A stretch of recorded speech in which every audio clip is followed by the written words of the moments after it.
So it is just after 6 a.m.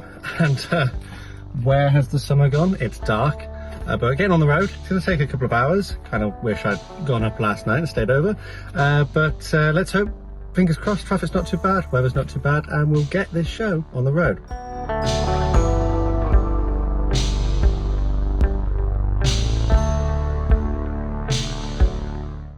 Wow, finally arrived. It rained pretty much the entire time, but anyways, let's go find the place and see what today brings. Hello everyone, I'm Matt, this is Model Minutes, and come with me as I spend the day at Models for Heroes. The sun is in my eyes, not a fan of that. The first thing to do, having found the location of Models for Heroes, was to drop off my various bags that I brought with me and then find Malcolm to find out what my day would entail. So Malcolm, hello. You are in charge of Models for Heroes, or? Yeah, I'm the founder and chairman of Models for Heroes. That's the official title. Founder and chairman. How long have you been doing Models for Heroes? 8 years. Who do you support? So, emergency service personnel, veterans and serving personnel, and we provide them with a meaningful hobby. And that is model making, figure painting, train enthusiasm, or train terrain, what do they call it? Train... Model railways. Yeah, that's it. I don't know. After a quick look around the Models for Heroes office, taking in all the various shelves of all the kindly donated kits, it was time for Malcolm to put me to work doing my first job. So I've brought some things for Models for Heroes. These are all kits that have either been donated to me to give to charity, or they've been given to me from companies which they've got no sort of prerequisite for me to build. There's no strings attached, so it was, you know, have it, do what you want with it. If you don't want to do anything, don't do anything with it, that's fine. Also, I've been through my stash and like multiples of kits which I just don't need and I'm probably never going to build, so I thought probably a good idea if Models for Heroes has them. So I need to go and put these on to all of the various shelves.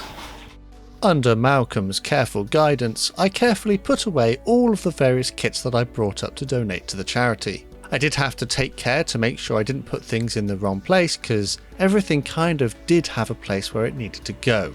All of the kits were kind of sorted and filed by subject and scale. This meant that the volunteers could quickly find the relevant kits that they needed to, based on the recipient's needs. This would just help make their lives a little bit more efficient, and hopefully I don't mess it up for them. So if you do decide you want to send over some stuff for Models for Heroes, do make sure the kits are complete before you send them over. Yeah, and it's got the decals and instructions in it. Yeah, decals, decals, transfers, instructions, and all the parts as well. Models for Heroes doesn't just store all of these kits on their shelves, however. When a beneficiary is in need, Models for Heroes will sort that out and send out the relevant things to them. So you do this full time, Malcolm? Yes, I do it full time, unpaid, Monday to Friday. Well, mostly Monday to Friday, and then sometimes weekends, obviously, if we're at shows and things like that. Quite busy then? Yeah. So the morning will be spent checking emails, answering any emails that I haven't answered last month and catching up with them. And then talking to beneficiaries, finding out how we can help them, what sort of kits they want, that kind of thing. And just then, a referral came through. Malcolm spoke to the individual on the phone and discussed the kind of support they could provide for them. Taking down comprehensive notes relating to the individual's modelling experience and interests, and further explaining the ways that Models for Heroes can help them, and the different support networks that they provide. This did mean, of course, that I now had a new job to do. But we can go through and pick all the bits and pieces off the shelves and put them in a box. We need to get a set of tools, we need to get clippers and sanders and cut mats and all those bits and pieces together, and then go around the unit and find the bits and pieces he needs. You've got a list of stuff for me to help find. Yep. So I'm going to go around the warehouse and find all of the stuff for this person who's going to receive some kits. Yep. Cool. So I think we need one of these for this person. Yep. There we go. Put that one over here, ready, and some more tanks. A couple of these. Yep. Tiger and Sherman. There we go. That's it. Right, and then something from upstairs. Yes. I need to find an A10 up here somewhere. So let's go on a hunt. So I've been told there's one in this area. I was all the way down the back looking in the 1/72nd scale section. So it turns out they put them in the big box section. A10. Oh, there it is. Right at the top. Let's grab that one. That's a nice vintage looking kit, isn't it? Look at the paint scheme on that. Fantastic. So this part, all of this here. And these. And these as well. Yeah, and these too. That's going to keep them very busy. Yeah, absolutely. Well, we want to give out kits that were donated. We've got so many, we want people to have them. There's no point in them being here and just sat there. We want to get them built. And it's kind of like Christmas. You open the box up, it's full of kits, things that you're interested in, things you like. Hopefully it'll take your mind off the challenges of the world. Going through, yeah. So will he just send just the kits, or are we going to put some paints and some paintbrushes or tools in there as well? Yeah, absolutely. We've got a big list of things over here that we have a list of. And those are all the things that we try to put into the box. Those are standard things like clippers and paintbrushes and glues and decal solution is important. Sort of the stuff you think of having experience of modelling, and you think, what would I have liked to have had when I first started? Yeah, well, things like decal solution is really useful. You know, decals don't really stick very well, especially if you've got super curves and things like that. Good glues. Yeah, we'll go through and we'll pick things off the shelf that we've got and put them into a box as well. Brilliant. At this point, a bag was filled with various different accessories that should help the modeller on their modelling journey, especially if this is their first time trying it out. Models for Heroes really gives quite a holistic approach, giving them pretty much everything that they might need to get started, so they have a positive experience. So we've got all of our kits, a cutting mat and a selection of bits and pieces. What's that there? And a paint set as well. That looks really good.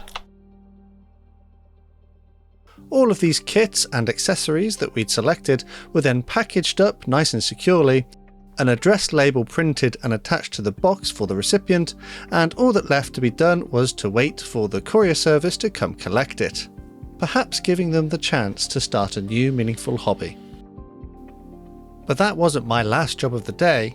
As I was giving them an extra pair of hands, Malcolm thought it'd be a good idea to go and restock some of the shelves from the ISO containers they have round the corner. These ISO containers hold a few extra bits and pieces which don't really fit in their current unit. Place that we... Oh, that's the smell of paint. We're going to be getting rid of this container. We're hopefully going to move everything we have into our other container.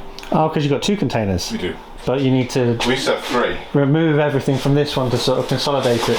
Yes. Otherwise, aren't we? So do you sell the odd thing on eBay to help push money back into the charity? Yeah, so absolutely. the charitable auctions.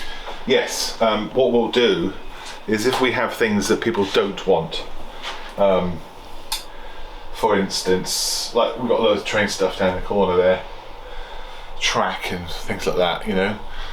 Very, very rarely do we get asked for any track, so it gets collated and then we'll sell it on eBay. You know, we don't do it straight away, but we hold on to it for a little while.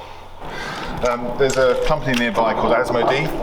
They've been very supportive of us and what we do, and they've donated a load of stuff to us so that we can pass on to beneficiaries, and we keep it all in here. Oh, okay. Well, let's have a look. Oh, that's another smell of paint right there. That's a lot of boxes in there. So what have we got in here? Is this? We have 64,000 paints. 64,000 bottles of paint. Yeah, so they're all these ones. So these little, the D&D type ones. Yeah, little Vallejo pots. Oh, they're pretty cool, aren't they? All different colours. 64 different colours. 64 1,000 each. 1,000 of each colour. And which colour's the most popular? oh well, we haven't had the time to sort through them, to put them out, to send them out. But what we do is we send out the starter, the box sets that was seen today, which are in here. They're all in those boxes there. Yeah, they're good, aren't they? Yeah, they're brilliant. Absolutely. And these are all donated. Yep. Yeah, nice little selection of paints in there for you. Yeah, all donated to us to pass on. So everyone gets a box of these currently. Yeah, nice. That was a really good way to start off your hobby, because these look like really decent paints. They're brilliant. They're absolutely lovely.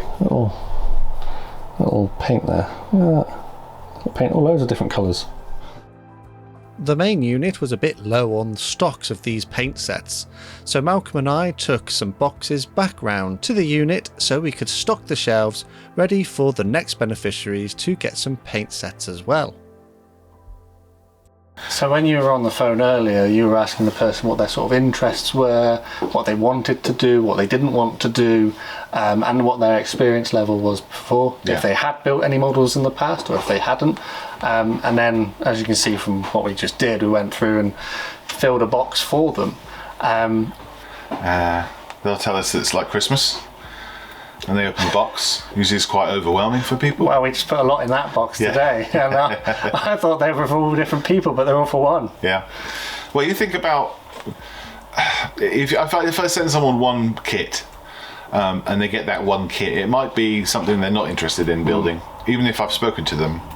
But if I send them a group of kits, a bunch of kits, ones that all different sizes and scales and from different conflicts, then one of them might hit someone's interest and get them to build it and sit there and find that they actually can be quite restful and mindful.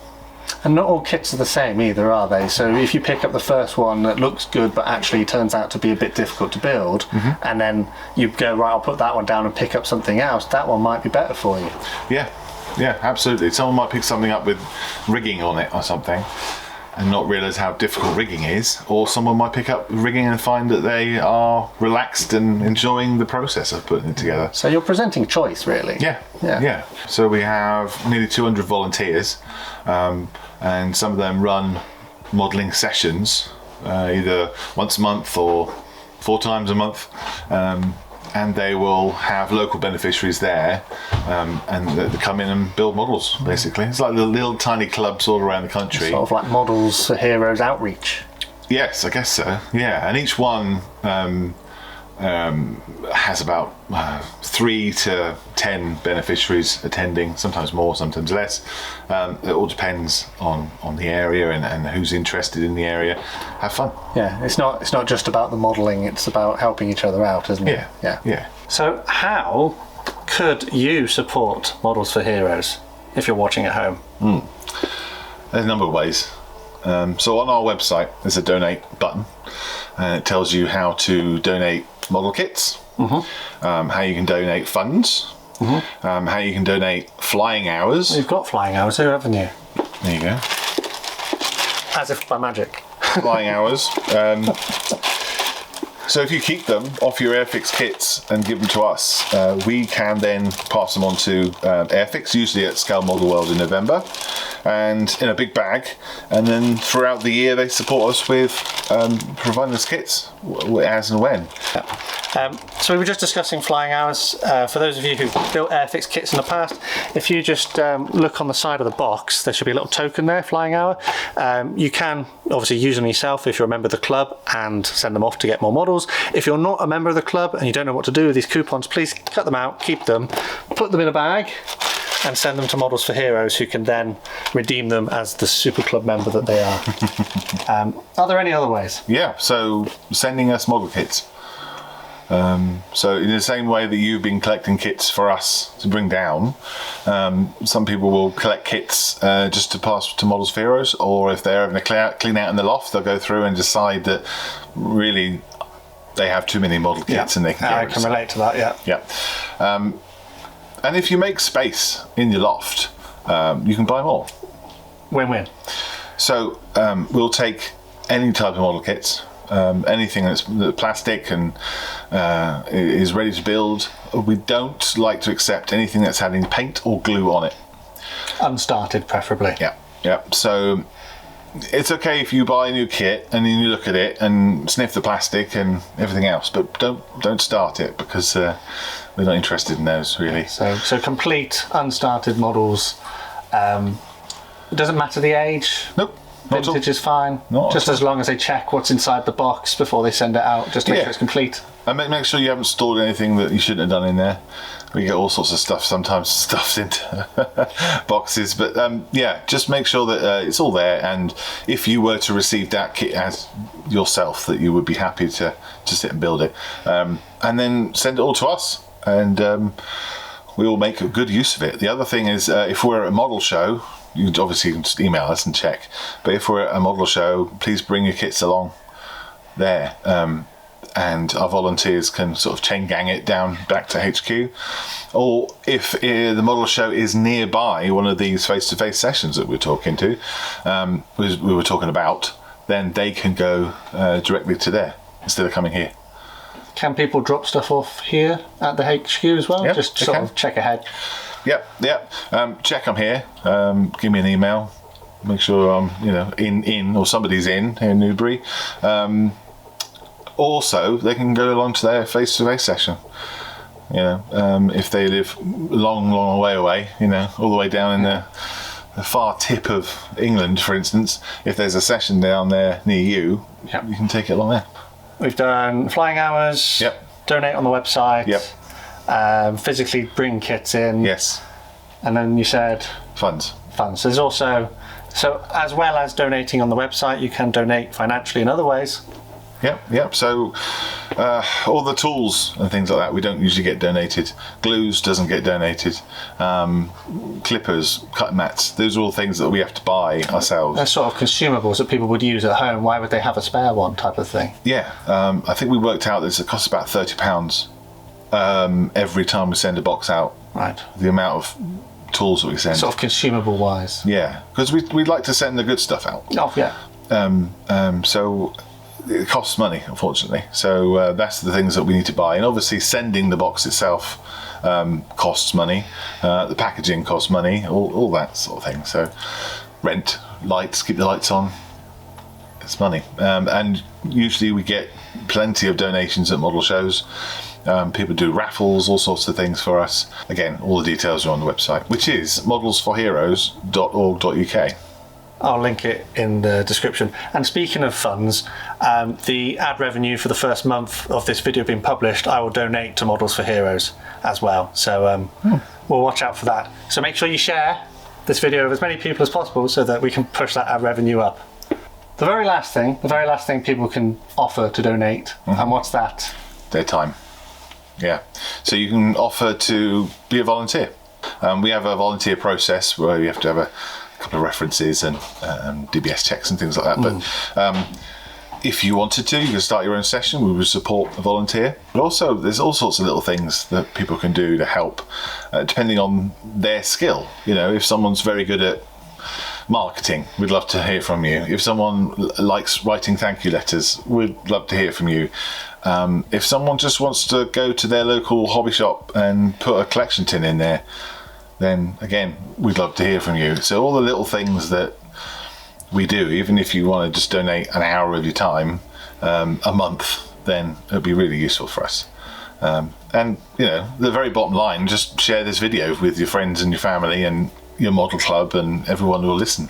So if you're into scale modelling and you'd like to help in some way, make sure you check that link in the description to find out what might be the most appropriate way for you. And it was at this point that my time with Models for Heroes was drawing to a close, but not before I had the chance to take a look at some of their merchandise. Naturally, I dropped off a little bit of a donation to take a few things home with me.